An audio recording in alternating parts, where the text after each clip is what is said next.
Hey everybody, welcome back. Today we're taking a look at a uSDX 8-band all-mode QRP HF transceiver. And we're actually going to try this out today, so let's check it out.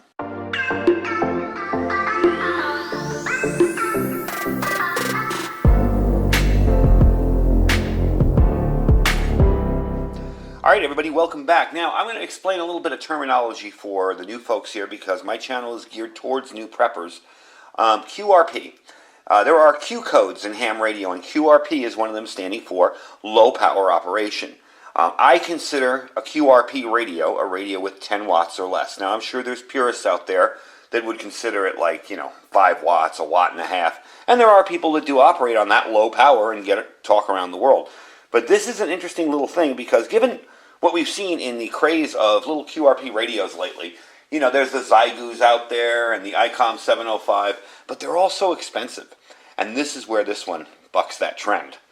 This does all of your ham HF bands, okay? And it comes in at about 160 bucks. That's amazing. And we're going to test it out a little bit today. I'm not sure I can get my friend on the phone. We're going to try it on 10 meters. I'm not sure that I can get him on the phone, but we are going to try and make a contact with him and see if we can test it out, see how it works. This little radio has two ways to power it.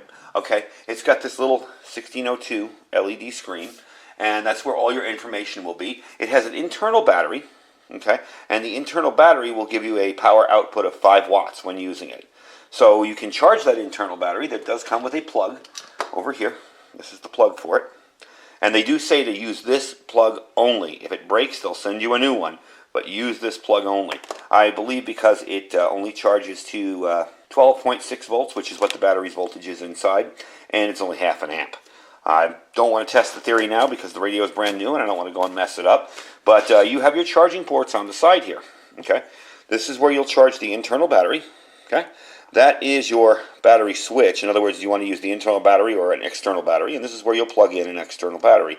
And I've kind of put together a rudimentary wiring harness for an external battery. We're going to be using that today. On the other side here, you have room for a PA, a key, if you want to use Morse code, a microphone, and we'll be testing out a microphone. I'm not entirely sure my mic's going to work with this radio because it was really for an HT, but we'll see. Your UART plug here for any kind of external accessories, and your speaker. Or your information here is written on the side. It does SSB and CW, internal battery built in, RF output 10 watts on 13.8 volts. It does 5 on in the internal battery. Frequency range is 3.5 to 30 megahertz. And built-in mic. And an antenna connector is your SO239 connector on this side. I kind of like that because having to use an adapter, a lot of the other radios have the BNC connector and then you have to get an adapter to an SO239 plug. So I kind of like that feature. It does have a button here, and I believe this is for your Morse code key if you wanted to key with it. This is your microphone. You will see a PTT button here, okay? That's your press to talk, and that's your microphone hole right there. It kind of acts like a big HF HT. Now, when I say HF radio, okay, I'm talking about the shortwave bands that ham radio operators use to talk around the world. Your Baofeng radio is a VHF, UHF radio, any kind of handheld, any kind of 2-meter 440. Those are VHF, UHF, and that's more geared towards local communication. Even with repeaters, it's more local. Like if I'm in, let's say, Las Vegas and I'm talking on a Vegas repeater, unless that repeater is linked to somewhere else via microwave or internet, I'm going to be talking around Las Vegas.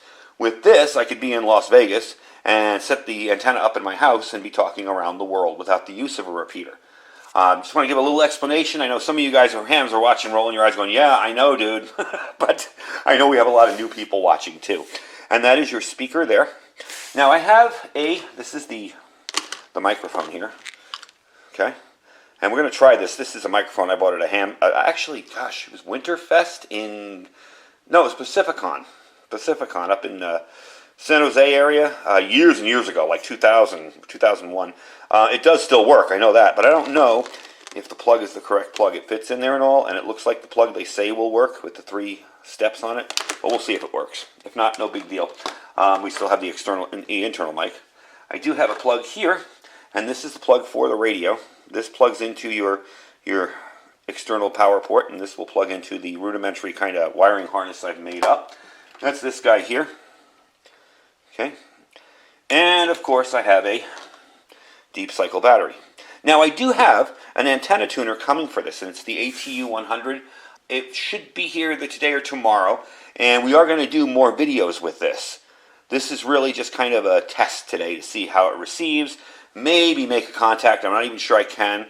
I have an end-fed antenna outside there, random wire antenna.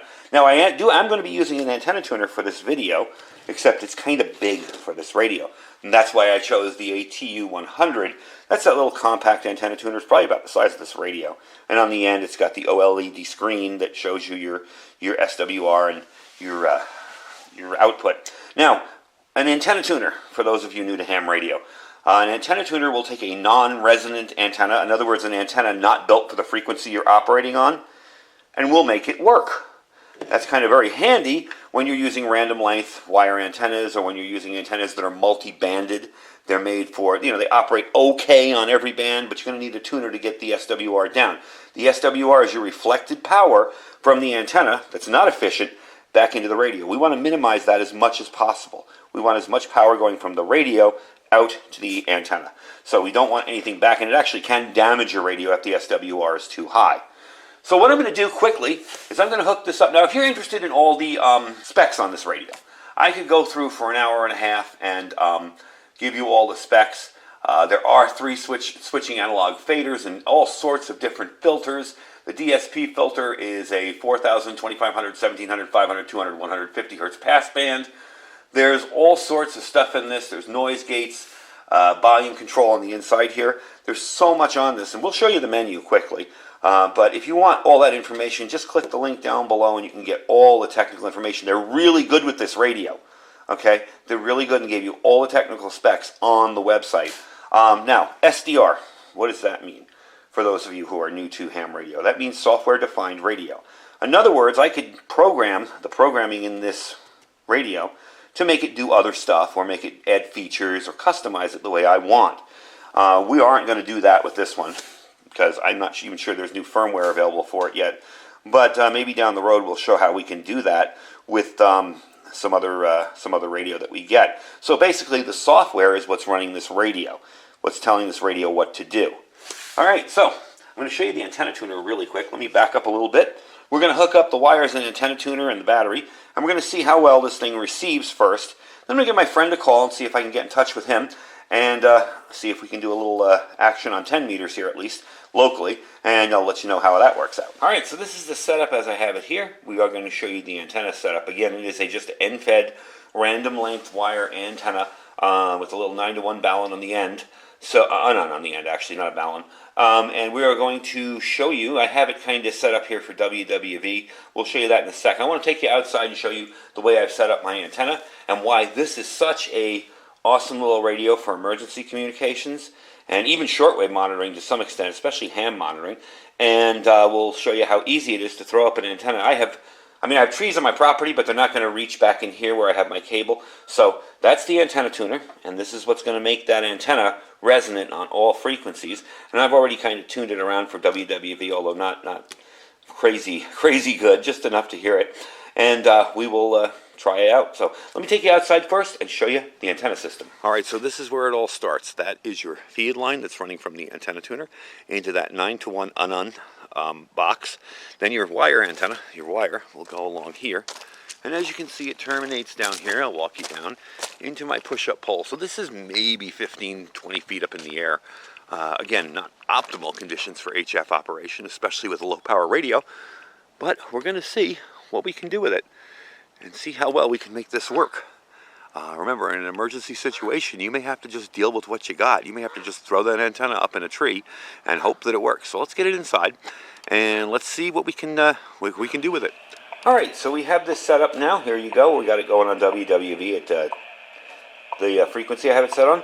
The volume is your first thing. I pressed menu and I got into volume.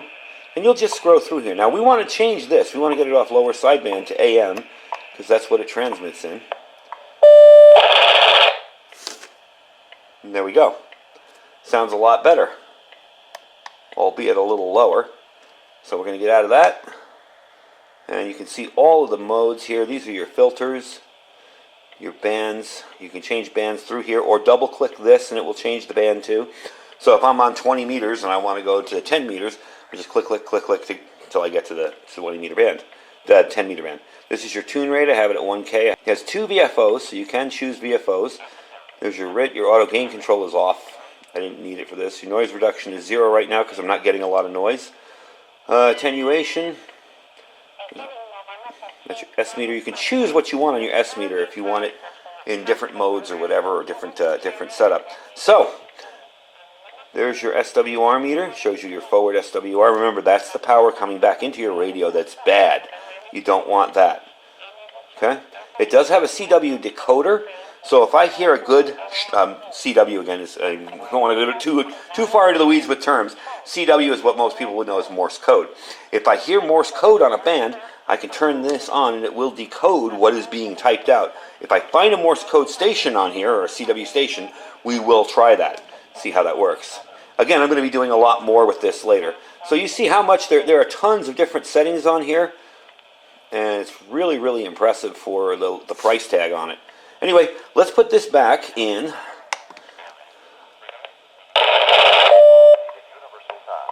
Lower sideband, and I'm going to tune around. Actually, I'm going to put it in upper sideband. I'm going to turn around 20 meters and see if we can hear anything. All right, so I am here on 20 meters. We've got some hams talking. Just let you hear the audio for a few seconds. Anyway, I'm rambling here, Bill. How's Sven doing? Are those schedules okay with the time change? KBT, W7S. All right, so you see that's pretty cool. It does a really good job of picking up receiving. Not a lot of noise on the band right now, so the antenna is doing pretty good, not picking up a ton of noise. Just going to scroll around here. Not much activity on the bands right now to begin with anyway. So what I'm going to do... Oh, we had somebody there. And it gives you the S signal up here. You can change that to a meter. Right now it's showing, I don't know if you can see that. Let me zoom in for you. Because they were, doubling on top of everybody. There we go. See the S meter? Guys were trying to get in. That's showing you your signal strength that you're receiving. So that's pretty cool too. So I'm going to try it up on 10 meters and see if we can hear anything on there. And see how that goes. And we'll try it out. And I'm going to try and call my friend and see if I can get him on the phone and see if we can do a quick little chat. 44 degrees. All right, I have my friend here, KE7KAG. We're going to give it a try here. KE7KAG, KE7KAG, this is W6UTC. W6UTC, W6UTC, this is Kilo Echo 7, Kilo Hotel Echo. I've got a copy on you. You've got a signal strength of about 7, with a noise level this morning of about S2. This is Kilo Echo 7, Kilo Hotel Echo. How copy? Copy you good. I'm getting you about S8 here. You are nice and clear. I do have the volume turned down a little bit on my radio, but I did need to speak a little bit louder into this microphone here because it's kind of a cheap little portable microphone. Yeah, clear copy on that. So far, so good. So your QRP transmitter and antenna are working well this morning. All right, cool. Thanks for coming up on frequency. This is W6UTC. I'm going to sign off here. Roger that. Whiskey 6, Uniform Tango Charlie. This is Kilo Echo 7, Kilo Hotel Echo. I'll be clear and standing by. All right, so there you go, folks. It made a contact. It is working. We did try it the first few times. And I was talking into the back of the microphone, I think. Once I talk in the front of the microphone, it's a whole lot better. So that is really cool. All right, we're going to tune around a little bit and see if we can find any more transmissions out there and see what it sounds like. All right, so back on WWV, you see I was really excited to make contact on this little radio. That is so cool. He is about, I want to say 10 miles from my house. It's not a super long distance contact, and again, it's 10 meters, which isn't really hopping right now. The propagation on it isn't hopping, and neither is the fact that it's daytime, and it's really not ideal time for 10 meters. But I am really impressed with the little radio so far. Now, we're going to do more with this. I'm going to turn it off so that ticking isn't in the background. We're going to do more with this in the future. Once I get my little tuner in, the tuner will probably be about the size of this little box here itself. and we're going to do a little more work with it. I'm going to experiment with some other antennas, and this will be the radio that I'll be using. And by the way, this is a CW key down here. That little red button, you can push it and do, you know, really slow, you know. You can also do an external key on there, and I do have a tiny little keyer that somebody gave me as a gift one time. It's just an amazing little thing. It's a little tiny bug, a little tiny keyer bug, and I'm going to be playing around with this a lot. I'm also going to be working on upgrading my license because I am only a tech right now, so I really can't do much with a tech license now, can I? So I'm going to be upgrading so I can enjoy the full HF bands. I'm really glad that I picked this up. This is kind of my motivation to do it, even though I have a full-size HF radio in the house. This is something you can carry up the side of a mountain and transmit with. It's something that you probably could, with a smaller battery and smaller tuner, fit into a backpack, you know, in an emergency situation, and get your information, make contact with people, whatever. And I have to say, I'm really pleased that the mic did work. When I started, I was talking into the back, and he's like, "I can't hear you." I was on the phone with him. And I'm like, oh, come on, this can't not work. It's perfect, you know. But once I talked into the front and was a little bit louder, he heard me fine. So I am really, really happy with the radio so far. Like I said, there's going to be a ton more modification on this. We're going to have a whole lot more fun with it in the future. For now, it's just kind of a, you know, I wanted to get it out there because I wanted to let you know that they are having a huge sale on Banggood where I bought this from. And their shipping is fairly quick, too. Their global shopping festival that they're having is from the 1st of this month to the 12th. And this is 2001, if you're watching this video a year from now, or 2 years. And the Black Friday sale starts right after that, 11/13 to 11/28. So you might as well get in on a deal like this, a little tiny HF transceiver for $160. I mean, you look at the other smaller, the IC705, for example. I mean, you're in the thousands of dollars by the time you get that set up. So definitely a good deal, a happy little accessory to my ham radio stuff. And once that tuner comes in, we're going to be doing another video with it and kind of test it out and see how we like it. I do have another radio. This is actually kind of a cool old radio. I'm going to bring it over here really quick to show you. This is the first radio I ever worked a field day on. The guy that got me into ham radio and kind of helped me sat me down at this radio and told me, go ahead, use the club's call sign. I'm right next to you. You know, you're able to do that. This was before techs had privileges on 10 meters. And there it is. The old HTX 100 is brand new. This thing was not even used other than a little scuffing on the top here. I mean, this thing is like in brand new condition. So we're definitely going to be testing that one out in a future video. But for now, I am really, really pleased with this little guy. And when you unhook the thing, there's really not much to it. We're going to unscrew the antenna here really quick. And I'll show you. I mean, it's almost like you could get a portable antenna here and work this like a little handy-talkie. Just pushing your push-to-talk button. So definitely cool little situation here. Cool little radio. I can see myself accessorizing the heck out of this and really doing a lot of fun stuff with it. So stay tuned for more videos on it. I just wanted to get it out there because this is fairly new. And for those of you looking at doing QRP or low power operation, and you don't want to spend, you know, a couple $1,000, you got yourself a little deal here and a chance to try it out and test it. For me, I'm really happy with it. So that is the uSDX 8-band all-mode QRP HF transceiver. For those of you who just want this as a shortwave, you're going to be limited to the ham bands. You can move a little bit out of them, so you really can't get into the shortwave and listen to shortwave, but you are all over the ham bands with it.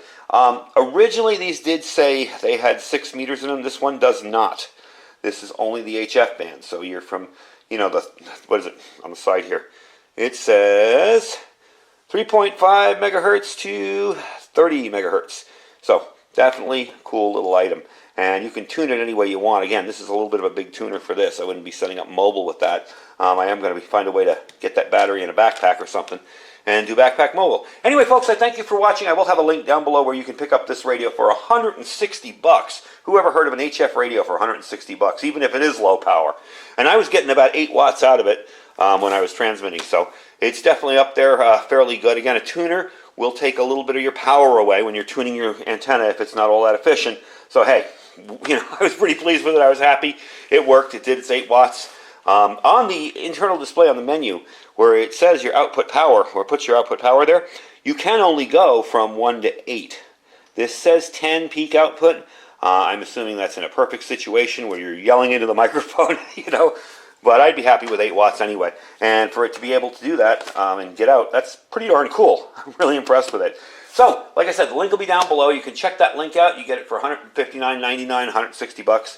Really tiny little awesome radio. Pretty much everything you need. I mean, you wouldn't even need an external microphone. You can just use the microphone right here and push into it and talk into it. So, definitely a cool little situation going on here. I like the CW key as well. If I wanted to learn Morse code, you know, I could do that way.